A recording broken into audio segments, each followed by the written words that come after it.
मेरा नाम आरव मिश्रा है। ये कहानी सिर्फ मेरे परिवार की नहीं, बल्कि उस परछाई की है जिसने मेरे सबसे बड़े भाई विवेक की ज़िंदगी को नर्क बना दिया था।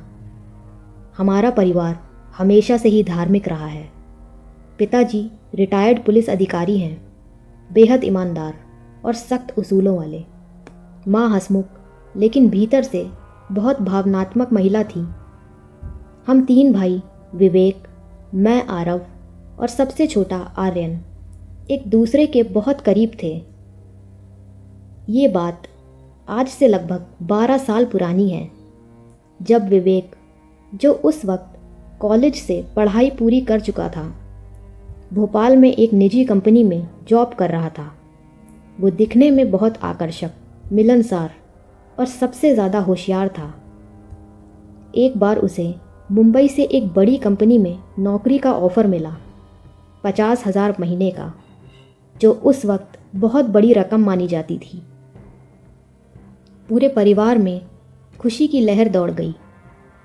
माँ ने तय किया कि जब विवेक आएगा तो घर में बड़ी पूजा होगी और फिर सब मिलकर जश्न मनाएंगे।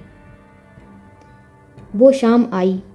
विवेक आया भी, पर आते ही बोला, माँ, बस 2 घंटे में वापस आता हूँ। दोस्तों ने मेरे लिए पार्टी रखी है। माँ ने थोड़ी नाराज़गी दिखाते हुए भी हाँ कर दी, लेकिन वो जो गया वो लौट कर वैसा नहीं आया। रात करीब 9 बजे वो लौटा। चेहरा उतरा हुआ, आंखें लाल और शरीर से पसीने व किसी जले मांस जैसी बदबू आ रही थी। हम सबको लगा शायद उसने शराब पी रखी है, पर नहीं, वो होश में था, बस बेहद थका हुआ था। वो बोला, माँ, सांस नहीं ले पा रहा, अंदर कुछ भारी है, बहुत डर लग रहा है। डॉक्टरों ने देखा, पर कुछ समझ नहीं आया। दवाइयों का असर नहीं होता था। जो भी खाता तुरंत उल्टी कर देता। धीरे धीरे उसका चेहरा काला पड़ने लगा, आंखें धंस गईं और शरीर से अजीब सी दुर्गंध आने लगी। एक रात लगभग 2 बजे माँ की नींद टूटी। पूजा वाले कमरे से खटर पटर की आवाज़ आ रही थी। जब वो देखने गई तो विवेक भगवान की मूर्तियाँ निकालकर ज़मीन पर रख रहा था। बेटा, ये क्या कर रहा है? माँ ने पुकारा। विवेक पलटा। उसकी गर्दन मशीन की तरह झटके मार रही थी। आंखें लाल थीं और आवाज़ गूंज उठी, ये सब निकाल दे घर से, वरना तेरे दूसरे बेटे की सांस रोक दूंगा। माँ कांप गई। वो डर से भागकर कमरे में लौट आई। सुबह जब हमने पूछा, विवेक को कुछ याद नहीं था, मगर जब भी मैं उसके पास गंगा जल मंत्र से अभिमंत्रित पानी रखता, वो उस थाली को लात मार देता। आंखों से खून जैसी लाली झलकती। एक दिन तो उसने मुझे चीख कर कहा, तेरा भगवान कुछ नहीं कर सकता, ये शरीर अब मेरा है। आखिरकार विवेक के एक दोस्त कृष्णा ने कहा कि वो एक सिद्ध तांत्रिक को जानता है। वो अगली शाम उस तांत्रिक को हमारे घर लेकर आया। लंबा, काला और आंखों में गहरी चमक वाला आदमी। उसने विवेक को देखा, फिर बोला, इस पर किसी अंधेरी चीज़ का कब्जा है। ये इंसान नहीं, किसी भूख से जलते प्रेत का साया है। उसने कहा कि वो विवेक को कुछ मंदिरों में लेकर जाएगा। हमारा छोटा भाई आर्यन भी उनके साथ जाने लगा, पर तांत्रिक ने कहा, नहीं, इसे अकेले ले जाना होगा। वो विवेक को लेकर चला गया। रास्ते में तांत्रिक ने विवेक के सिर पर एक नींबू और बाल रखकर काटा और चलती गाड़ी से फेंक दिया। तभी उसने विवेक से कहा, पीछे देखना मत, लेकिन अगर हिम्मत है तो देख ले कौन है तेरे पीछे। विवेक ने पलट कर देखा और उसका कलेजा हिल गया। गाड़ी के पीछे कोई भालू और इंसान के बीच का जीव दौड़ रहा था। उसके बाल काले, आंखें लाल और दांत किसी जानवर जैसे नुकीले। वो फेंके गए नींबू के टुकड़े उठाकर खा रहा था। विवेक डर से बेहोश हो गया। जब होश आया, तांत्रिक ने कहा, वो अब चला गया है, लेकिन याद रख, ऐसे साए कभी पूरी तरह नहीं जाते।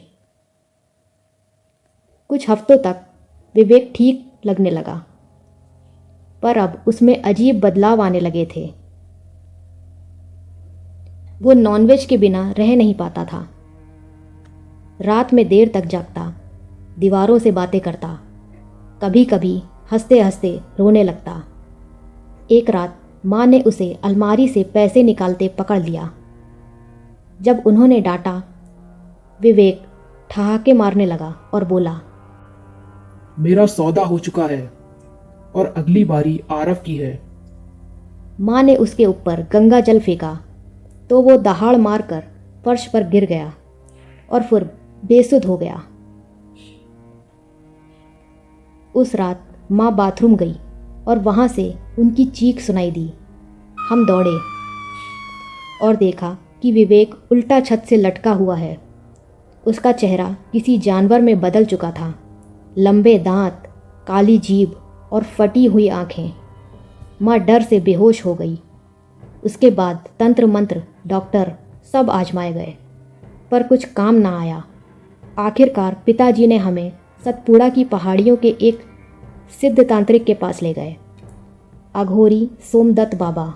बाबा ने विवेक को देखा और कहा, इस पर कोई आत्मा नहीं, ये तो भोजन बना हुआ है उस प्राणी का जो कभी इंसान नहीं था। ये अग्रज प्रेत है, कोयला खदानों की अंधेरी गहराइयों में रहने वाला। फिर बोले, तेरे बेटे के दोस्त ने इसके शरीर को बेच दिया है एक राक्षसी सौदे में। बाबा ने पूजा शुरू की। मंत्रों की आवाज़, धुएं का गुबार और विवेक की चीखें। उसके कानों और नाक से काला धुआं निकलने लगा जो एक शीशे में समाने लगा। फिर बाबा का सिद्ध कौवा विवेक के पास आकर गिर पड़ा मृत। बाबा ने शीशी बंद करते हुए कहा, ये अब बंद हो गया है, पर यह शक्ति मेरा मूल्य ले गई। वो सच था। 3 दिन बाद बाबा का देहांत हो गया।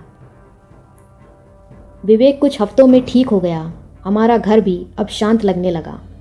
लेकिन उसके बाद मैं, आरव अक्सर महसूस करते थे कि कोई मेरे कमरे में मौजूद है। कभी रात में किसी की सांस मेरे कानों के पास सुनाई देती, कभी शीशे के पीछे कोई छाया झलकती। मैं जान गया था वो बला खत्म नहीं हुई है, बस अब उसका नया निशाना मैं था। आज इतने साल बाद भी जब रात बहुत शांत होती है, मैं अपने कमरे के कोने में वही परछाई देखता हूँ जो किसी वक्त मेरे भाई को निगल गई थी। कभी कभी वो फुसफुसाती है,